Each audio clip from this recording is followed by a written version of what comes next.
누가복음 1장 34절로 38절 말씀까지 한 절씩 교독하도록 하겠습니다. 이 말씀이 우리 모두에게 은혜가 되기를 기원합니다. 마리아가 천사에게 말하되 나는 남자를 알지 못하니 어찌 이 일이 있으리이까.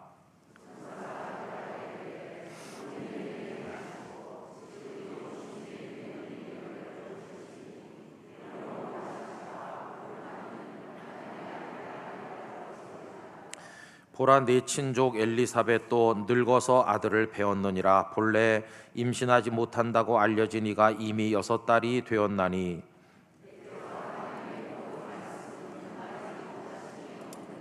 같이 읽습니다. 마리아가 이르되 주의 여정유오니 말씀대로 내게 이루어지이다 하매 천사가 떠나가니라. 아멘. 종교개혁자들 본인들이 말씀하신 건 아닌데요, 나중에 후예들이 그분들이 끼친 여러 가지 가르침들을 다 모아서 공부를 하다 보니까 종교개혁에는 뚜렷하게 몇 가지 원리들이 있었다는 것을 알게 됐습니다. 그래서 대개 한 5가지 정도 이야기를 하는데, 우리 10월 달이 5주일이 있죠. 그래서 오늘부터 시작을 해서 그 원리들 하나씩을 차례대로 생각하면서 종교개혁 500주년을 우리 마음에 기리고자 합니다. 이제 오늘 처음으로 생각하려고 하는 것은 오직 말씀으로 해가지고 솔라 스크립추라라고 하는 것입니다. 오직 말씀, 조금 환원하면 이제 오직 성경으로 하는 것입니다. 여러분들이 잘 아시는 이야기부터 시작을 하려고 하는데, 장마가 돼가지고 비가 많이 와서 강폭이 넓어지고 강물이 깊어지고 물살이 빨라진 어느 강을 한 대학교의 철학과 교수님이 건너게 되었습니다. 그래서 사공에게 날 좀 저 건너편으로 건네줄 수 있어. 사경이 일어나서 어서 오세요 하고, 그리고는 부축을 해서 이제 배에다 태우고는 앉으라고 하는 겁니다. 위험하니까 앉으셔야 된다고. 근데 보니까 배 바닥이 별로 깨끗하지 않아요. 깔개가 있느냐고 그러니까 여기 사람들은 다 그냥 이렇게 험한 옷을 입고 농사 짓고 그래서 깔개가 없다고, 죄송하다고. 이 교수님이 깨끗한 옷을 입었는데 조금 이렇게 마음이 불편해졌어요. 깔개도 준비 안 하고 영업을 하다니, 이렇게 생각을 한 것 같습니다. 그리고 이제 가는데 이 사공이 땀을 뻘뻘 흘리면서 가는데 잘 안 돼요. 왜냐하면 막 물살이 좀 빨라졌기 때문이죠. 근데 이 교수는 이 사공을 좀 놀려먹을 생각을 했는지 대뜸 배가 한참 가고 있는 중간에 물어봤습니다. 당신은 여기서 얼마나 살고 있냐고. 그러니까 저는 뭐 여기서 태어나서 지금까지 여기서 살고 있습니다. 그럼 당신이 별로 공부를 못했겠군요. 공부요? 흉내나 조금 내다 관뒀죠. 제가 많이 배웠으면 여기서 사공 노릇이나 하며 늙어가겠습니까? 그러니까 이 교수가 그 말을 받아가지고, 그러면 뭐 철학 그런 거는 잘 모르겠네. 그렇죠. 무슨 철학은 무슨 철학이요? 그냥 먹고 사는 거죠. 하니까 교수가 하신다는 말씀이, 그럼 당신은 철학을 모르고 사니까 인생의 3분의 1은 그 헛사는 거라고. 한 방 먹였어요. 좀 가더니 또 물어보는 거예요. 그럼 당신 가끔 뭐 소설이나 뭐 책이나 좀 읽느냐고, 여기서. 그랬더니 이 사람 하는 말이, 아니 깡시골에 먹고 살기도 힘들고 하는데 무슨 소설을 제가 읽겠습니까? 나 그런 거 모른다고. 그럼 문학을 모르느냐고. 그런 거 모르고 산다고. 하니까 이 교수께서 하는 말이, 철학도 모르지 문학도 모르지 3분의 2를 헛사는구만, 이렇게 얘기를 했어요. 근데 그 무렵에 물살이 제일 빠르고 깊은 가운데 도착했더랍니다.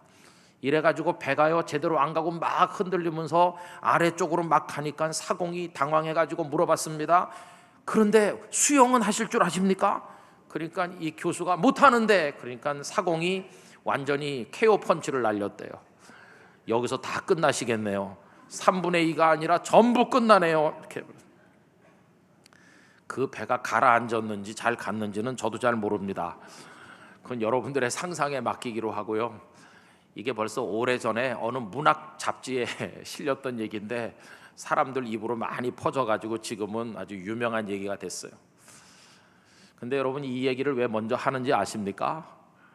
이 교수가 가진 많은 철학 지식, 문학 지식이 배 뒤집히면 아무 쓸모가 없잖아요.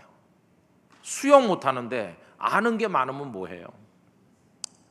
근데 여러분 보세요. 우리가 예수님을 믿고 살아가는데 그와 비슷한 게 있어요. 여기 교회 오래 다니신 분들은 제법 신앙의 지식을 가지고 계시죠. 그런데 그 지식이 어떤 때는 아무 쓸모없는 지식이 되는 경우가 있더라는 것입니다. 이 문제는 상당히 심각한 것인데 우리 이 얘기를 예수님의 어머니가 되도록 선택된 나사렛의 처녀 마리아를 통해서 생각을 좀 해보려고 합니다. 여러분 오늘날은 이제 여성들이 뭐 박사님도 계시고 훌륭한 교육을 받은 전문인들이 많으시잖아요. 그럼 마리아는 어땠을까요? 마리아는 교육하고는 거리가 먼 처녀입니다. 그때는 마리아만 그런 게 아니라 여성들이 다 그랬어요. 예수님 당시에 남자 10명 있으면 회당을 세웁니다. 그 회당은 예배와 교육의 중심지입니다. 그런데 그건 남자들을 기준으로 한 거지 여성들은 아니었어요. 그저 여성들은 종종 회당에 가거나 아니면 이렇게 어깨너머로 듣고 배우는 게 전부였어요. 마리아도 예외는 아니었을 것이고 알고 있는 지식은 아주 조금밖에 없었을 거라는 걸 짐작하게 됩니다. 자, 그런데 오늘 읽은 이 본문 속에서 발견하게 되는 마리아는 굉장히 놀라운 모습이에요. 그 어떤 율법 선생님들보다 그 어떤 탁월한 사람들보다도 아주 훌륭한 말씀의 사람으로 마리아가 나타나고 있다는 겁니다. 여러분 마리아가 얼마나 훌륭한 말씀의 사람인가를 보여주는 귀절이 오늘 말씀 38절인데 다시 한번 읽어보도록 합시다. 마리아가 이르되 주의 여종이오니 말씀대로 내게 이루어지이다 하며 천사가 떠나가니라. 아멘. 어떤 율법 전문가나 랍비들보다도 훨씬 탁월한 말씀의 사람이라는 이유가 뭘까요? 여러분 여기서 대답이 너무나 뻔하기 때문에 물을 필요조차도 없는 질문을 하나 할 필요가 있어요. 그 질문은 이겁니다. 영적인 지식, 말씀의 지식을 많이 가지는 거하고 그것을 따라서 살아가는 거하고 이 둘 중에 어떤 게 중요한가 하는 질문입니다. 여러분 이 질문은 그 대답을 저도 알고 있고 여러분들께서도 다 알고 계시죠. 그게 당연히 알고만 있는 게 아니라 말씀을 따라 살아가는 거다. 그게 본질이고 중요한 거다. 우리 다 알고 있잖아요. 그러면 이미 다 알고 있는 질문을 뭐하러 제가 여러분들께 하는 것일까요? 그 이유는 우리는 그 질문에 대한 정답을 알고 있을 뿐만 아니라 실제로 상당히 신앙의 지식을 가지고 있기는 한데 우리의 치명적인 약점이 뭐냐? 말씀을 따라 살지는 못하고 있다는 것입니다. 살지 않으려고 해서 안 하는 건지 하려고 하는데 못하는 건지는 모르겠지만 우린 여러 부분에서 말씀대로 살지 못하고 있다는 것입니다. 여러분 11월 달에 둘째 주일 오후 예배 시간에 우리 교우님들을 대상으로 성경 퀴즈 대회를 한다고 말씀드렸어요. 그 범위가 사도행전이다. 벌써 사도행전을 열심히 읽으시는 분들이 계시다는 얘기도 들립니다. 뭐 하려고? 상 타려고. 근데 성경 퀴즈 대회 상은 누가 탈까요? 첫째, 많이 아는 사람이 유리하죠. 둘째, 알아도 정확히 알아야 돼요. 세 번째는 동작이 빨라서 버튼을 빨리 누르든지 손을 빨리 들어야 유리하죠. 그 성경 퀴즈 대회를 하면 틀림없이 상을 받으시는 분들이 나올 겁니다. 아주 귀하죠. 그런데 귀하긴 한데 그 상이 전부는 아니에요. 그 상은 조금 시시한 상일 수도 있어요. 왜? 최고가 아니기 때문입니다. 그거는 그냥 우리끼리 드리고 또 우리가 받고 그러는 거죠. 그러면 최고의 상은 뭐냐? 여러분 최고의 상은 우리끼리 주고받는 게 아니라 하늘의 아버지 하나님께서 주시는 상입니다. 그게 최고의 상입니다. 그럼 하나님의 상은 누구에게 주십니까? 많이 알고 정확히 알고 동작 빠른 사람 아닙니다. 하나님의 상은 아는 게 그리 많지 않은 것처럼 보여도 그 말씀대로 따라서 사는 사람에게 하나님의 상이 주어지는 것입니다. 여러분 그런 의미에서 오늘 3부 예배 오신 교우님들이 하나님께서 주시는 상급을 다 받아 누리시기를 바랍니다. 예수님 이 땅에 계실 때 바리새인들과 서기관들을 아주 많이 책망하셨잖아요. 그 이유가 뭐냐 하면 바로 그것 때문이었어요. 이 사람들이 율법을 알기는 굉장히 많이 아는데 그대로 따라서 살지는 않는다는 것이었습니다. 바로 이 지적이 마태복음 23장 2절 이하에 나오는데 제가 읽어보겠습니다. 서기관들과 바리새인들이 모세의 자리에 앉았으니 그러므로 무엇이든지 그들이 말하는 바는 행하고 지키되 그들이 하는 행위는 본받지 말라. 그들은 말만 하고 행하지 아니하며, 이렇게 나오잖아요. 말만 하고 행하지 않는데요. 알기는 많이 알아서 남에게 이야기하는데 행하지는 않아요. 또 무거운 짐을 묶어 사람의 어깨에 지우되 자기는 이것을 한 손가락으로도 움직이려 하지 아니하며. 이 바리새인들이나 서기관들의 문제는 알기는 많이 알아서 남들에게 말은 잘해요. 그런데 행하지는 않는다는 것이 좀 찔리죠, 우리가. 그러면서 예수님께서는 천국에서 큰 사람, 천국에서 상을 받을 사람이 어떤 사람들인가를 마태복음 5장 19절에서 잘 말씀하십니다. 우리 다 같이 크게 읽어봅시다. 그러므로 누구든지 이 계명 중에 지극히 작은 것 하나라도 버리고 또 그같이 사람을 가르치는 자는 천국에서 지극히 작다 일컬음을 받을 것이요 누구든지 이를 행하며 가르치는 자는 천국에서 크다 일컬음을 받으리라. 아멘. 저는 이런 말씀 읽으면 마음이 많이 찔려요. 왜냐하면 우리 교우님들에게 이렇게 믿으셔야 됩니다 하는 얘기를 제가 많이 하잖아요. 그런데 딱 여기 보면 행하며 가르치는 사람이라야 천국에서 큰 자라고 그랬는데, 저는요 행하지 못하면서 가르치는 사람인 것 같아서 참 마음이 이렇게 부끄럽고 그렇습니다. 여러분, 여기서도 분명히 드러나는 게 뭡니까? 행하며의 초점이 있어요. 말씀을 따라 사는 게 그게 중요하다는 것을 우리에게 알려주고 있습니다. 여러분, 이 점에서 마리아는 대단한 여성이었어요. 마리아는 아까 우리 읽은 38절 귀절처럼 말씀대로 이루어지이다 이렇게 했는데, 그럼 그 말씀이 뭡니까? 당연히 이해되고 그렇게 되면 참 좋겠어 하고 원하던 내용입니까? 아닙니다. 천사 가브리엘이 전해준 이야기는 아주 황당무계한 이야기였습니다. 마리아야, 네가 하나님의 아들을 낳을 것이다, 이거 아니었어요? 여러분, 어떻게 연약한 인간이 하나님의 아들을 낳습니까? 이거 자체가 이상한 얘기 아닙니까? 거기다가 아들을 낳는다고 하는데 나는 남자를 알지 못하는 처녀인데 어떻게 처녀가 아이를 낳나? 이것도 도대체가 성립되지 않는 얘기 아닙니까? 그래서 마리아가 들은 얘기는 있을 수도 없는 얘기고 이해되지도 않는 얘기고 믿을 수도 없는 이야기였어요.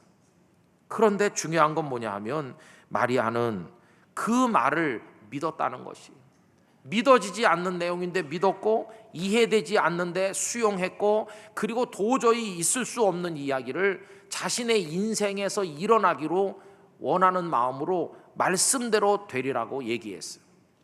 자신의 전 생애를 하나님의 말씀이 성취되는 무대로 가져다 바친 거예요. 내 인생에서 그 말씀이 이루어지기를 원합니다. 여러분, 그러니 말씀에 자기를 다 맡긴 것이고 말씀에 자신을 던진 게 아닙니까? 그러니까 율법 선생이나 이런 분들보다 마리아가 더 훌륭한 말씀의 사람으로 이 본문에 나타나고 있다는 겁니다. 아까 처음에 말씀드린 이야기식으로 하면요, 그 당시 랍비나 서기관이나 이런 사람들은 지식은 많지만 수용할 줄 모르는 교수와 같다면, 이 마리아는 지식은 적어도 그 말씀대로 살아감으로 말미암아서 수용할 수 있는 사공과도 같은 사람이었다고 이야기할 수가 있을 것입니다. 근데 여러분, 마리아가 처음부터 그랬나? 그건 아니죠. 우리 지난번에도 언급한 것처럼 처음부터 그 말씀을 믿고 이해했던 건 아닙니다.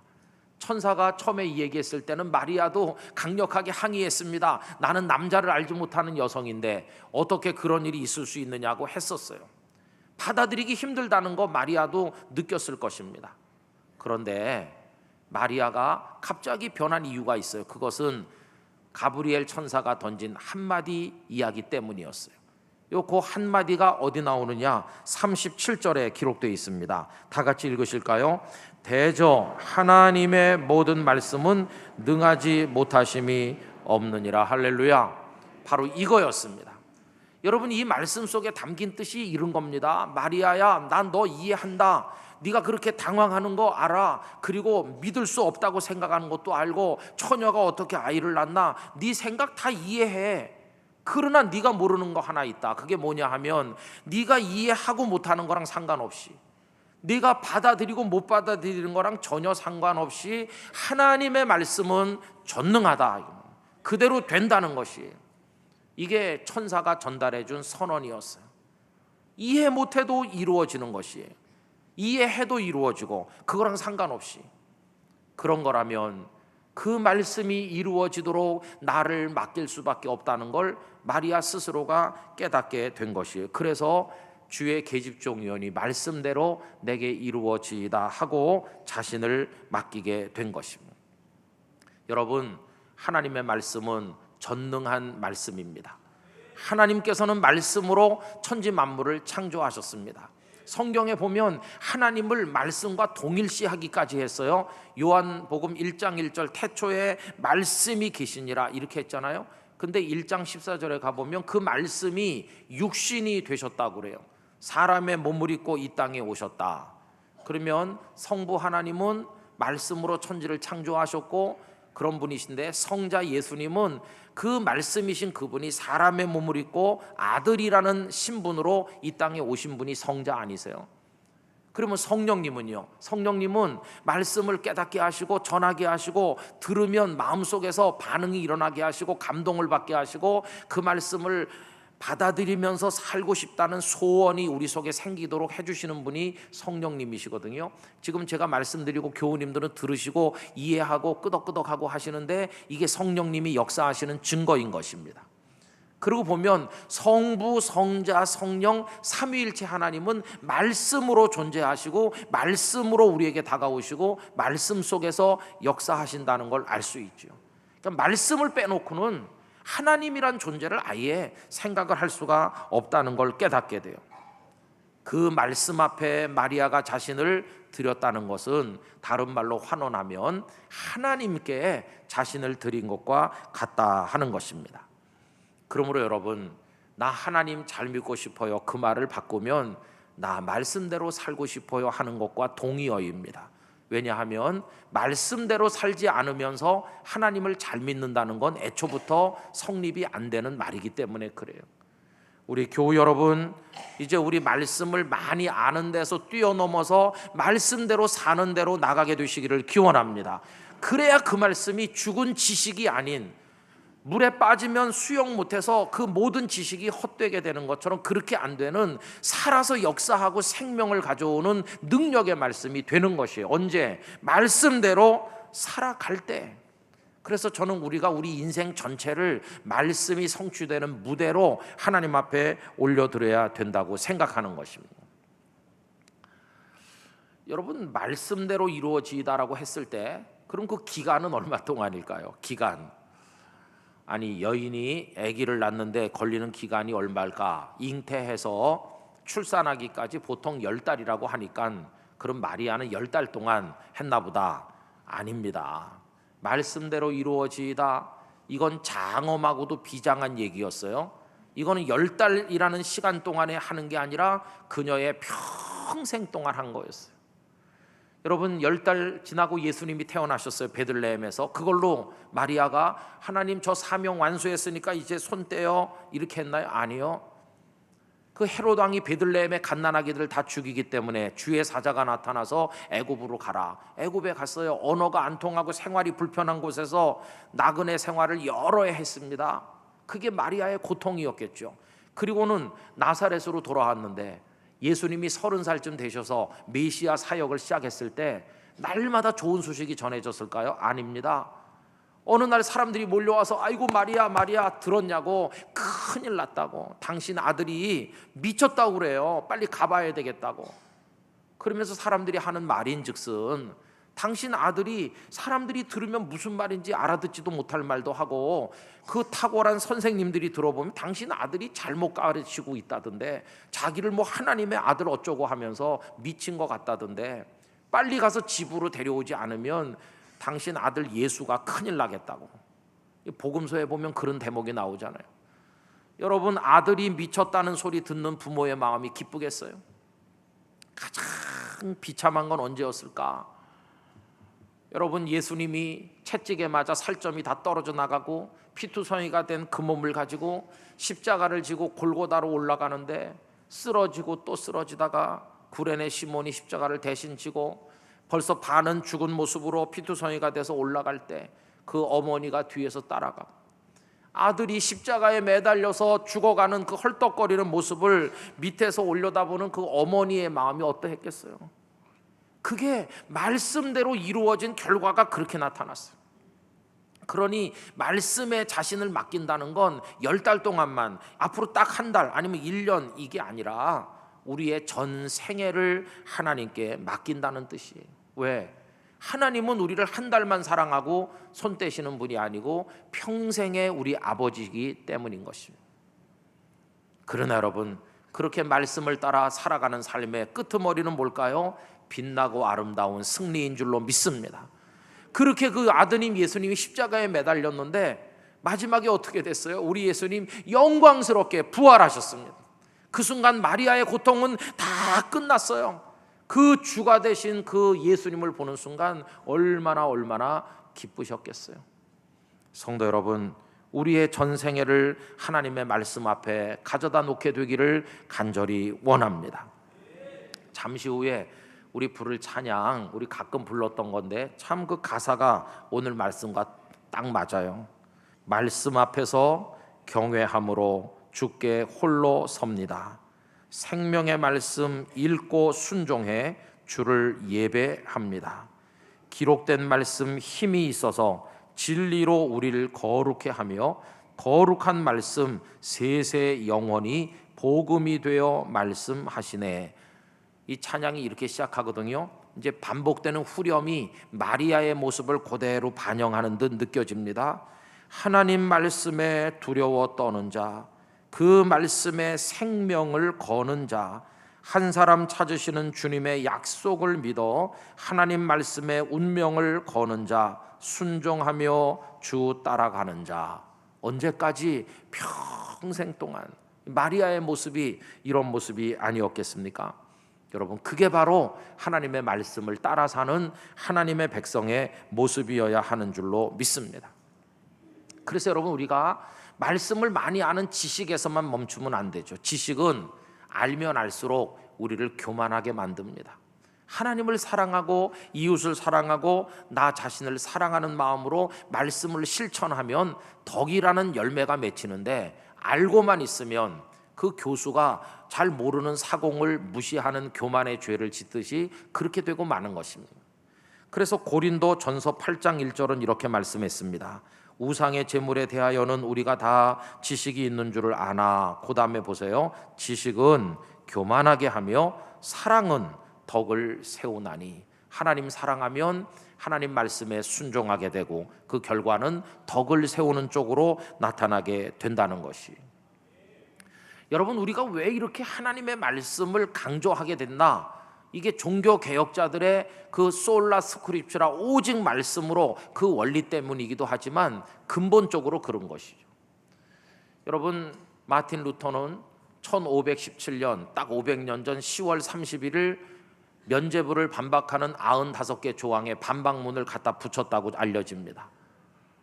그런데 루터가 직접 붙였는지 나중에 다른 사람이 붙였는지는 알려지진 않았어요. 어쨌든 10월 31일, 이제 한 달 남은 거죠. 그러면 루터가 처음부터 종교개혁에 의지가 있었나? 무슨 대단한 리더십이 있는 사람이었느냐? 아닙니다.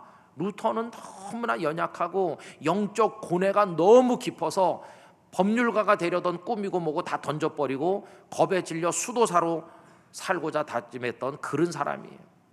자신의 존재가 너무너무 고통스러웠던 사람이 루터였어요. 그런데 루터가 어떻게 그 위대한 진리의 횃불을 높이 드는 영웅이 됐을까? 그를 그렇게 만든 게 뭐였나? 다음 주일 오후 예배 때 좀 자세히 말씀드리겠지만 다른 게 아니라 하나님의 말씀이었어요. 말씀.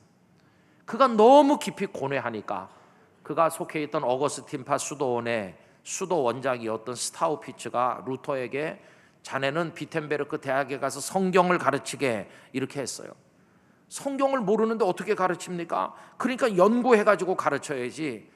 이 스승은 제자를 말씀 속으로 밀어 넣었던 것이에요. 억지로라도. 그래서 여러분 1517년이 그 95개 조항 내건 종교개혁이 시작된 날이라고들 말하잖아요. 근데 연대를 잘 보세요. 그 17년이 되기 전에 루터에게 어떤 일이 있었나? 루터는 성경을 읽기 시작했습니다. 연구했어요. 그래서 맨 처음에 강의한 게 시편이었어요. 그게 1513년 8월에 시작됐어요. 그래갖고 1515년 7월까지 만 2년 가까이 시편을 강의했어요. 그는 시편 속에서 자신이 예수 그리스도를 만났노라고 고백하였어요. 얼마나 놀랍습니까? 시편 강의를 진행하다 중간에 1514년 4월부터 1516년 7월까지 약 2년 3개월 동안에는 로마서를 연구해가지고 로마서를 강의했어요. 그게 1516년 7월에 끝났잖아요. 17년에 종교개혁을 한 건데 1년 전에 로마서 공부를 끝냈어요. 근데 그 로마서 속에서 그가 발견한 진리가 있잖아요. 오직 의인은 그 믿음으로 말미암아 살리라. 할렐루야. 그리고 나서 그는 해방됐어요. 그 대목에 그가 적어놓은 글을 보면 형언할 수 없이 밝은 빛이 자신의 가슴 속으로 확 쏟아져 들어온다고. 그 연약한 고민에 빠져서 허덕이던 한 인생이 위대한 진리의 횃불을 드는 사람으로 바뀌게 됐는데 그걸 가능하게 만들어준 게 뭐냐? 하나님의 말씀이었어요. 말씀. 여러분 오늘도 말씀은 우리를 빚어 새 사람 되게 하고 진리의 투사가 되도록 만드는 줄로 믿습니다. 그래서 그때부터 종교개혁의 후예자들은 오직 말씀, 이게 원리였어요. 대단한 이야기도 말씀에 위배되면 그건 잘못된 것이고 그렇지 않아 보이는 이야기도 말씀 속에 들어있으면 이건 진리다. 말씀이 표준이 되었어요. 모든 것을 판단하는 잣대는 기준은 하나님의 말씀이다 하는 것입니다. 저는 우리 땅끝 교회가 오직 말씀으로 오직 성경으로 이 원리를 잘 붙들게 되기를 간절히 기원합니다. 여러분 하나님의 말씀 성경은 우리에게 어떤 책일까요? 우리에게 성경은 유일무이한 신적 권위를 가진 유일한 계시, 이게 성경입니다. 여러분 성경은 인간의 책이 아니라 하나님의 말씀입니다. 왜냐하면 하나님의 감동으로 기록되었거든요. 여러분 디모데후서 3장 16절에서 17절 다 같이 우리 읽어보겠습니다. 모든 성경은 하나님의 감동으로 된 것으로 교훈과 책망과 바르게 함과 의로 교육하기에 유익하니 이는 하나님의 사람으로 온전하게 하며 모든 선한 일을 행할 능력을 갖추게 하려 함이라. 아멘. 그래서 대단한 감동을 주는 문학작품이 있지만 그 문학작품을 훨씬 뛰어넘는 온전한 것이 이 성경인 것이. 위대한 설교자들의 설교가 아무리 대단해도 뛰어난 신학자들의 강연이 아무리 훌륭해도 성경에 비견할 수는 없는 것입니다. 그래서 개혁자들은 말했습니다. 교황이 발표하는 칙령 하나님의 말씀 앞에 빛을 잃는다. 교회 회의가 결정하는 어떤 결정도 하나님의 성경에 위배되는 건 그건 진리가 아니다. 교황도 그 하늘같이 군림하던 교황도 말씀 앞에 회개해야 된다. 여러분 이건 청천벽력 같은 얘기였어요. 중세 때 교황은 우리가 지금 생각하는 교황하고 전혀 다릅니다. 교황의 말 한마디에 황제 자리가 바뀌고 그랬어요. 그런데 그 교황도 말씀 앞에 죄인이고 회개하라. 그러니 종교개혁자들을 죽이고 그랬던 것입니다. 여러분 성경은 유일무이한 하나님의 계시인 것이. 그리고 성경은 몇 가지 특성이 있어요. 첫째는요, 통일성이 있습니다. 성경은 수천 년에 걸쳐서 수많은 사람이 기록했는데 창세기부터 요한계시록까지가 하나의 주제가 쫙 물 흐르듯이 흐르고 있어요. 이게 통일성인데 어떻게 그랬을까? 성경의 저자는 하나님이시기 때문에 그런 것이. 그래서 하나님이 계시고 우리를 구원하시고 영원한 새하늘과 새 땅 천국을 열어가시는 이 주제가 통일성을 가지고 쫙 연결되어 있어요. 두 번째는 성경은 명료성을 가진다. 여러분 명확하다는 거예요. 어떤 분들은 성경이 뭘 말하는지 모르겠어요, 헷갈려요, 어려워요, 모호해요, 그런 분들이 있지만 여러분, 성경을 우리에게 주신 목적이 뭔지 아세요? 하나님과 그 아들 예수님을 믿어 영원한 생명에 이르도록 하려고 주신 책이 성경인 것이에요. 우리 선배들이 다 성경을 읽어서 하나님이 계신 걸 알았고 그 사랑을 알았고 예수님의 구원의 진리를 알고 천국의 백성이 됐어요. 근데 그게 명확하다는 것입니다. 여러분, 요한복음 20장 31절 다 같이 읽어보십시다. 오직 이것을 기록함은 너희로 예수께서 하나님의 아들 그리스도이심을 믿게 하려 함이요 또 너희로 믿고 그 이름을 힘입어 생명을 얻게 하려 함이니라. 아멘. 성경에 오해되고 이해되지 어려운 부분도 있는 것 같지만 창세기부터 요한계시록까지 예수님을 통해 구원받는 진리가 명확하게 계시되고 있다는 것이. 세 번째, 성경의 특성이 뭐냐 하면 이거면 충분하다 하는 충분성입니다. 어떤 분들은요, 성경 가지고 모자라다 그래요. 성경만 믿어가지고는 안 된다. 그럼 뭐가 더 필요하냐? 아무개가 환상을 보셨는데 그 환상이 필요하다는 거예요. 이단이나 사이비로 갈수록 개인이 체험한 환상, 무슨 귀로 들은 이야기 이런 걸 더 절대시해서 성경은 무시하고 그런 거에 홀려가지고 다닙니다. 이건 정말 위험한 것이에요. 여러분, 성경 하나면 충분합니다. 충분해. 이거 부족해가지고 뭐 이상한 얘기 그 듣고 따라다니면 그건 아주 위험하다는 사실을 알아야 돼요. 그래서 성경은 신앙과 행위에 유일무이한 규범입니다. 쉽게 말하면 이런 얘기죠. 어떻게 믿어야 되나요? 대답이 성경에 있습니다. 어떻게 살아야 될까요? 그것도 성경에 대답이 있습니다. 신앙과 행위의 유일한 규범으로 하나님은 성경을 우리에게 주셨습니다. 여러분, 성경을 사랑하시고 말씀대로 따라 사시게 되기를 바랍니다. 그럼 이걸 어디서 우리가 익히고 배우고 들어야 될 것인가? 하나님의 교회 울타리 안에서 하셔야 됩니다. 하나님의 교회 울타리 안에서 우리 선배들이 은혜 받아서 읽었던 그 전승을 다 눈에 렌즈처럼 끼고 이 말씀을 읽어야 되는 것이. 이단과 사이비가 왜 위험하냐 하면요, 그분들은 자기 논리를 하나 정해놔요. 그리고는 성경 여기저기서 그 논리를 뒷받침하는 귀절만 편리한 것만 뽑아가지고 엮었어요. 들어보면 일목요연한 것 같죠. 그러나 성경을 전체로 받아들이는 게 아니라 자기들 입맛에 맞는 몇 개를 가지고 엮어가지고 교리를 만든 거예요. 아주 거기 가니까 이해가 잘 된다. 이단은 다 이해가 잘 되도록 만들었어요. 그게 얼마나 위험한지를 알아야 될 것입니다.